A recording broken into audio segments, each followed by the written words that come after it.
자, 여기서 다시 원론적인 이야기를 해볼게요. 땅값이 오르려면요, 그 땅에서 땅값 이상의 돈을 벌어들일 수 있으면, 뭔가 경제 효과가 나오면 땅값은 자동으로 올라가게 되어 있습니다. 그러면 그 더 많은 부가가치를 얻을 수 있는 과정이 어떤 게 있느냐? 저는 크게 두 가지를 꼽아요. 첫 번째는 당연한 얘기지만 개발이고요. 두 번째는 규제 완화입니다. 그래서 이번에 3기 신도시 발표된 게요, 굉장히 파급력이 큰 이유가 그것 때문이에요. 규제가 풀렸죠? 그린벨트라고 하는 굉장히 막강한 규제가 대단히로 풀렸습니다. 대규모로 그린벨트가 해제가 돼서 개발 사업을 하기 때문에 관심들을 많이 갖게 되는 거고요. 그것 때문에 그 과천 있잖아요. 과천에 3기 신도시가 발표되고 토지거래 허가구로 묶였습니다. 3기 신도시가 발표되고 토지거래 허가구로 묶이는 이 기간이 일주일밖에 안 돼요. 일주일 사이에 150억이 모입니다. 과천시 인근에 땅 사느라고요. 이건 진짜 굉장한 일이지 않습니까? 일주일 만에 150억이 그게 다 규제가 대규모로 풀리고 그에 따른 대규모 개발이 이루어지기 때문이죠. 그러면 요걸 통해서 또 뭐까지 진행되냐면 토지 보상금이 나오잖아요. 이런 식의 규제 완화와 개발, 이런 그 상황은 분명히 부동산에 있어서 가장 큰 호재이기도 합니다. 그러면 요 두 가지 측면으로 보겠습니다. 어디가 개발건이 많고 어디가 규제가 풀리는가, 요거를 좀 살펴볼게요. 일단 개발이라는 측면에서는요, 조금 전에 말씀드렸던 3기 신도시들, 과천, 하남, 남양주, 그리고 인천의 계양 쪽이죠. 요 네 군데가 신도시가 발표가 됐고요. 이거 외에도 사실 크고 작은 택지가 상당히 많아요. 어떻게 보면 투자라는 측면에서는요, 이게 좀 안전하다고 느껴질 수 있겠지만 현 정부에서 이걸 투기를 하라고 막 마음껏 뛰놀아라 얘기하진 않겠죠. 대부분 다 발표한과 거의 동시에 토지거래 허가구로 묶입니다. 그래서 실질적으로 투자하기 좀 괜찮다 싶은 것들은 중소규모의 공공택지 인근이 다 나올 수도 있어요. 뭐 그건 나중에 다시 말씀드리고요. 요거 외에 철도라는 게 있죠. 철도라는 호재는 항상 있었고, 철도라는 거에는 반드시 뭐가 포함됩니까? 역세권이라는 게 나오죠. 그래서 이 철도라는 것도 굉장히 중요한 포인트가 됩니다. 올해 가장 많이 나오는 말이 뭡니까? GTX라는 말이 나오고 있습니다. 그레이트 트레인 익스프레스라고 굉장히 거창한 이름이죠. 근데 사실 GTX 같은 경우는요, 냉정히 말해서 앞으로 만들어지면 아직 멀었어요. 이거 가지고 이제 벌써부터 뭐 땅값이 뛰고 뭐 집값이 뛰고 이러기에는 조금 이릅니다. 물론 착공이 들어가기 때문에 그 기대감 때문에 많이 올라가긴 하겠죠. 근데 개통 시기 자체는 앞으로 몇 년 남았습니다. 오히려 서해선, 이건 이미 뭐 투자들도 많이 하셨지만, 서해선 철도 같은 경우에는 이 서해선은 지난 2018년 6월 달에 소사 원시선이 개통이 됐죠. 이 소사 원시선이 서해선으로 이름이 바뀌었어요. 근데 요 바뀌기 전에 원래 서해선 이름을 갖고 있던 게 뭐였냐면, 홍성에서부터 화성, 송산까지 연결되는, 이게 서해선의 원래 이름이 여기서 먼저 쓰고 있었습니다. 요 구간이요, 사실은 거의 준고속철도예요.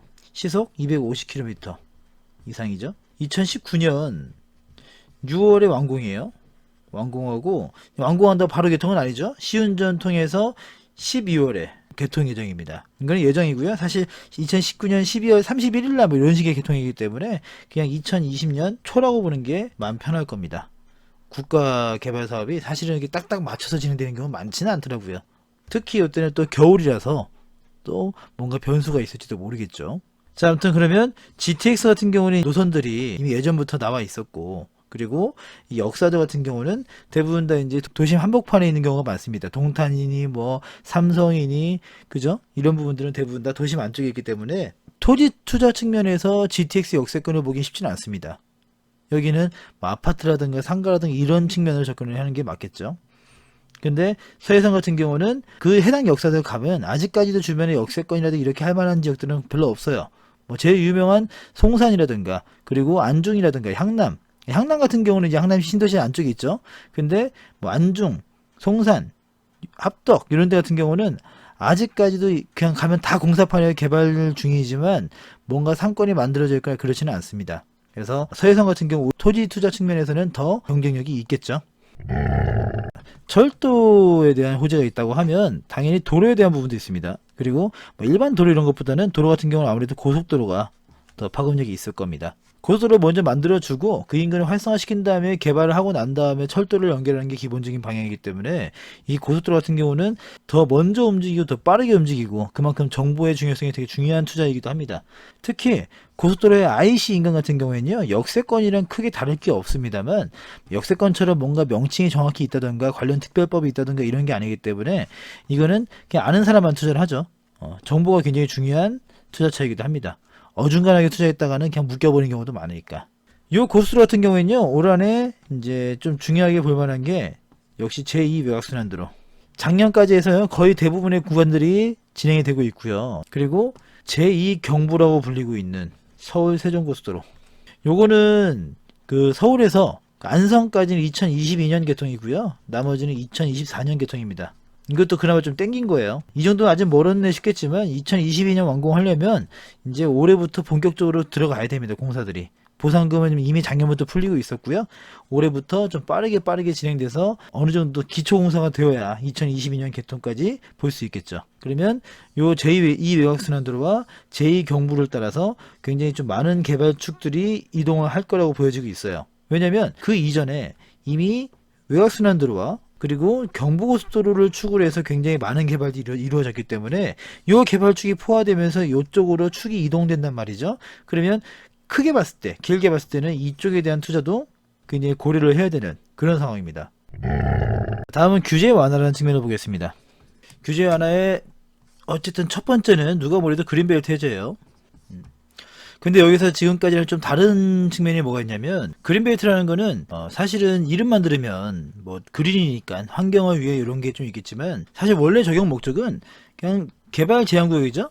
이게 풀명칭이란 말이에요. 순차적인 개발을 위해서요. 그리고 난개발을 방지하기 위해서죠. 그리고 또 한 가지 봐야 될 부분이 그린벨트라는 것 자체가, 이 개발 제한구역 자체가 79년 박정희 정권이 끝나고 나서는 한 평도 늘어나지 않았습니다. 그때 당시에 이거저 국토 개발을 하고 쭉쭉 개발을 해야 되는데 일반인들에 위한 난개발들이 많이 이루어지면 계획적인 개발이 어렵기 때문에 막아놓은 거죠. 요게 된 다음에 이제 그린벨트라는 측면으로 봐서 1등급에서 5등급까지로 나눕니다. 이게 환경적으로 정말 보존할 가치가 있는가 없는가 이거에 따라서 1등급으로 가면 갈수록 보존 가치가 높기 때문에 개발이 어렵고요. 5등급으로 갈수록 보존 가치가 떨어집니다. 그래서 일반적으로 개발을 할 때, 그린벨트를 해제할 때는 3등급에서 5등급까지가 해제되는 게 보통이에요. 근데 이번에 좀 재밌는 건 뭐가 있었냐면, 이번에 3기 신도시 때문에 그린벨트가 해제가 됐죠.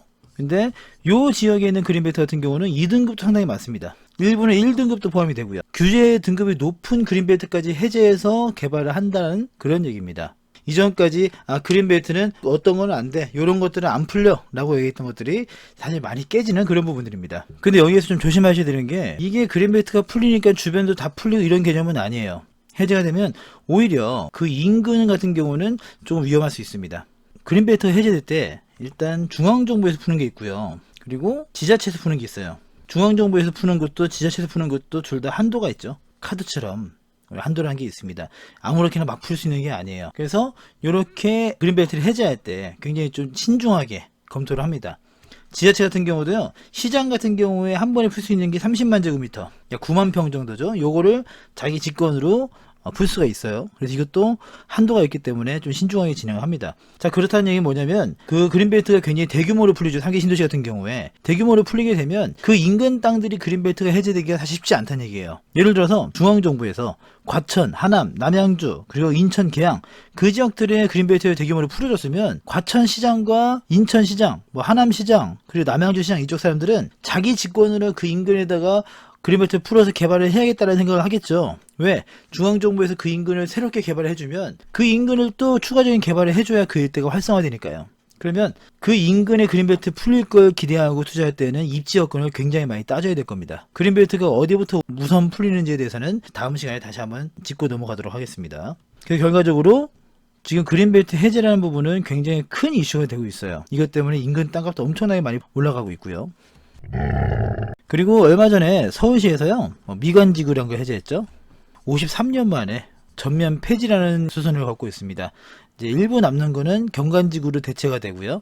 그래서 여기에 풀리게 되면 압구정이라든가 일부 지역들이 있죠. 주요 간선도로 인근 땅들, 거기가 층수 제한이 보통 4층에서 6층까지 이런 식으로 바뀌고 입지 제한됐던 그런 업종들이 들어올 수 있다라고 얘기를 하는데, 일단 서울시 같은 경우는 사실 이미 다 지어진 곳들이 많기 때문에 이런 규제가 풀린다고 해서 크게 요것 때문에 땅값이 막 올라가고 이런 일은 사실 많지는 않겠습니다만, 실질적으로 이제 쓰려는 사람들, 산업적인 부분이라도 여러 가지 부분에서 이제 그동안 제한이 있었던 사람들 같은 경우에는 좋은 기회가 될 수 있겠죠. 그리고 다음은 규제 완화에 있어서요, 사실 굉장히 규모가 크고 임팩트가 큰데도 불구하고 아직까지는 크게 막 두각을 내지 않은 게 뭐가 있었냐면 군사시설 보호구역입니다. 이게 작년 12월 달에 2018년 12월 5일 기준으로 해가지고요. 약 1억 평이 풀렸어요. 1억 평. 이거 자체가 갖는 힘은요. 굉장히 강합니다. 이게 건축에 있어서 굉장히 좀 크게 제한이 걸리죠. 층수 제한이라든가 여러 가지 걸리기 때문에 군사시설 보호구역이 풀렸다는 것은 상당한 호재예요. 근데 아직까지 이제 풀린 지 한 달 좀 넘었죠. 한 달 좀 넘었는데 아직까지 그 인근에 뭔가 큰 움직임이 있거나 그렇지는 않습니다. 제가 볼 때는 남북 관계가 남북 경협이 조금 더 이제 긍정적으로 진행이 된다고 하면 아마 요 지역 같은 경우는 상당히 인기가 있어질 지역으로 보여집니다. 물론 2018년 요때처럼 파주 이런 데 있죠. 파주라든가 연천이라든가 이런 지역들 여기는 단기간에 너무 빨리 올랐어요. 그 기대감들이 너무 컸고 딴 데 투자할 데가 많이 없었기 때문에 굉장히 빠른 시간에 올랐지만 이제 남북경협이 더 진행이 되면 이런 식으로 크게 단기간에 많이 오르는 것보다 국지적으로요. 이제 군사시설 보호구역이 해제된 지역들이 전반적으로 좀 많이 오를 수 있지 않을까 그런 기대를 하고 있습니다. 이 부분은 북한의 김정은 위원장이 서울을 방문한다든가 뭔가 좀 가시적인 그 일이 있었을 때 북미 회담이 잘 진행이 되고 남북 회담이 잘 진행되고 이런 과정을 지나고 나서 조금 더 가시적으로 드러날 수 있겠죠. 저는 이것도 굉장히 크다고 봅니다. 규제 완화에 대한 부분들을 좀 정리하자면 일단 그린벨트가 대대적으로 해제되고요. 서울시 같은 경우는 뭐 미관지구 이것도 뭐 다른 지역이라든가 다른 사람들은 뭐 크지 않을 수 있지만 서울시에서 실질적으로 사업하는 분들이라든가 이런 분들한테는 영향이 있을 수 있습니다. 그리고 세 번째 제가 개인적으로 굉장히 좀 주목하고 있는 이렇게 세 가지가 2019년에는 좀 체크를 해보실 만하다라고 생각을 합니다.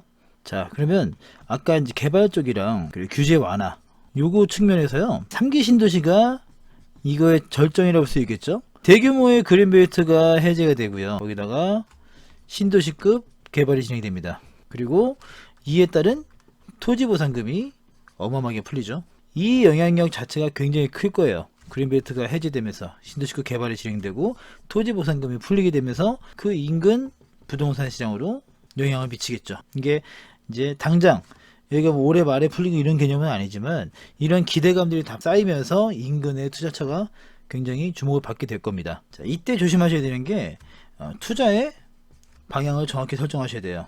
내가 가진 자금이 어떻게 되고 어떤 방향으로 투자를 할 것인가 내 성향도 좀 따져보셔야 되고요. 그래서 이때 내가 개발권 안쪽에 들어갈 것인가 바깥쪽으로 들어갈 것인가를 좀 생각하셔야 돼요. 둘 다 장단점은 있죠. 개발권 내에 포함된다는 얘기는 이런 공공개발에는 기본적으로 수용 방식으로 진행이 됩니다. 그린벨트의 땅들을 개발하면서 환지 방식으로 하는 건 사실 어렵죠. 이렇게 해서 수용 방식으로 진행을 할 건데 요때 개발권 내에 들어가는 사람들은 보상금을 받고 빠져나와야 됩니다. 그러니까 토지보상금이 책정이 됐겠죠. 근데 이 과정에서 토지보상금이 아마 주민들이 기대하는 만큼 많이 나오지는 않을 거예요. 사실 일반적인 사람들이 들었을 때는 야 저런 그린벨트 땅이 풀리는데 저렇게 돈을 많이 줘? 100만 원도 넘게 주네? 라고 생각할 수 있겠지만 그 지역에서 평생 사셨던 분들 거기서 농사를 지으셨던 분들 아니면 투자 목적으로 접근하셨던 분들 이런 분들한테는 이 보상금이 당연히 양에 찰 리가 없죠. 지금 많이 좋아졌다 뭐 현실을 좀 많이 반영한다라고 하지만 토지보상금은 그래봤자 토지보상금입니다.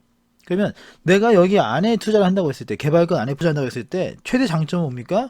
보상받고 최대한 빠르게 황금성 그리고 기간이라는 메리트가 있을 겁니다. 내가 얼마나 싸게 살 수 있고 거기를 내가 보상에 대한 준비를 얼마나 많이 하느냐 이거에 따라 달라지게 되겠죠. 물론 지금이야 뭐 토지거래 허가고로 묶여 있습니다만 투자한다고 했을 때 그런 부분들이 주의를 하셔야 된다는 얘기예요. 그리고 개발권 바깥에 투자할 때는 뭐가 포인트가 되냐면 입지 분석이 굉장히 중요합니다. 아까 규제 완화에 대한 부분을 말씀을 드릴 때 얘기했지만 개발 제한구역을 풀 때요 그 한도라든가 이런 것들이 분명히 있기 때문에 아무데나 다 풀어줄 수는 없습니다. 그 개발권에서 뭐 이번에 3기 신도시를 예를 들면 과천이라든가 하남이라든가 이런 지역에 신도시로 지정된 곳에서 인근으로 개발을 퍼뜨릴 때 어디를 먼저 개발을 해야 되는가 도로망이 어떻게 돼 있고 어떤 개발축들이 있는가 철도망은 어떻게 되는가 이런 것들을 꼼꼼하게 따져서 그 입지를 분석을 하셔야 됩니다. 안 그러면 이런 큰 규모의 개발에는 오히려 역설적으로 리스크도 커요. 그 인근의 개발 제한 구역이 오랫동안 풀리지 않을 수도 있으니까. 그래서 이때는 입지 분석이 굉장히 중요합니다. 자, 정리이자 결론입니다. 2019년 토지시장의 전망 상당히 좋습니다. 규제가 대규모로 풀리고 그 자리에 개발이 진행되며 그 개발로 인한 토지보상금이 풀립니다. 그린벨트라든가 군사시설 보호구역이라든가 이런 데 굉장히 많이 풀렸고요. 개발들이 3기 신도시 역세권 등이 진행되겠죠. 그리고 토지보상금은 올해 25조가량이 풀릴 예상입니다. 이런 포인트 때문에 토지시장 자체는 굉장히 좋고요. 그리고 이것뿐 아니라 플러스로 풍선효과, 저금리라든가, 그죠? 그리고 아파트, 상가, 오피스텔 이런 식의 다른 시장들이 크게 지금 강세를 보이지 못하고 있기 때문에 사람들이 거기 못하고 딴 데로 빠져나와서 가는 데가 땅으로 갈 확률이 굉장히 높다라고 얘기를 하는 겁니다. 여기다가 플러스 언론 그리고 전문가들의 전망에 대한 부분들까지 더해지면서요. 좋은 흐름을 탈 수 있겠다고 생각이 들죠. 여기다가 아까 최종적으로 말씀드렸던 학습 효과까지 더해지면 이전에 신도시가 개발되니까 인근이 이렇게 되더라. 예전에 분당 신도시 만들어지니까 그 인근이 어떻게 되더라. 일산이 만들어지니까 뭐가 좋아지더라. 이런 식의 학습 효과를 가지고 있기 때문에 이런 식의 포인트가 있는 지역들에는 상당히 많은 투자가 이루어질 수 있다라고 보여집니다. 근데 이제 개인들이 투자할 때는 아까 조금 전에 말씀드렸던 것처럼 컨셉을 정확히 잡으셔야 된다. 내가 개발권 안에 들어가는 것들을 투자를 할 것인가, 아니면 개발권이 바깥의 땅들을 투자를 할 것인가, 아니면 내가 여기다 건물을 올려서 뭔가를 투자를 할 것인가, 뭐 이런 식의 구분들은 정확히 하셔서요. 입지 여건이라든가 가격이라든가 이런 부분들은 조금 정확히 구분을 하셔야 될 것 같습니다. 2019년 그리고 2020년까지는요. 토지 투자에서도 굉장히 좋은 시기라고 생각을 해요. 상당히 많은 전문가들이 이렇게 똑같이 진단하고 있고요. 그러면 그만큼 많은 기회가 있다는 얘기기도 합니다. 공부 꾸준히 하시고 열심히 발품 파셔서 좋은 결과 많이 만드셨으면 좋겠습니다. 이상으로 곰실장의 친절한 부동산이었습니다. 시청해주셔서 감사합니다.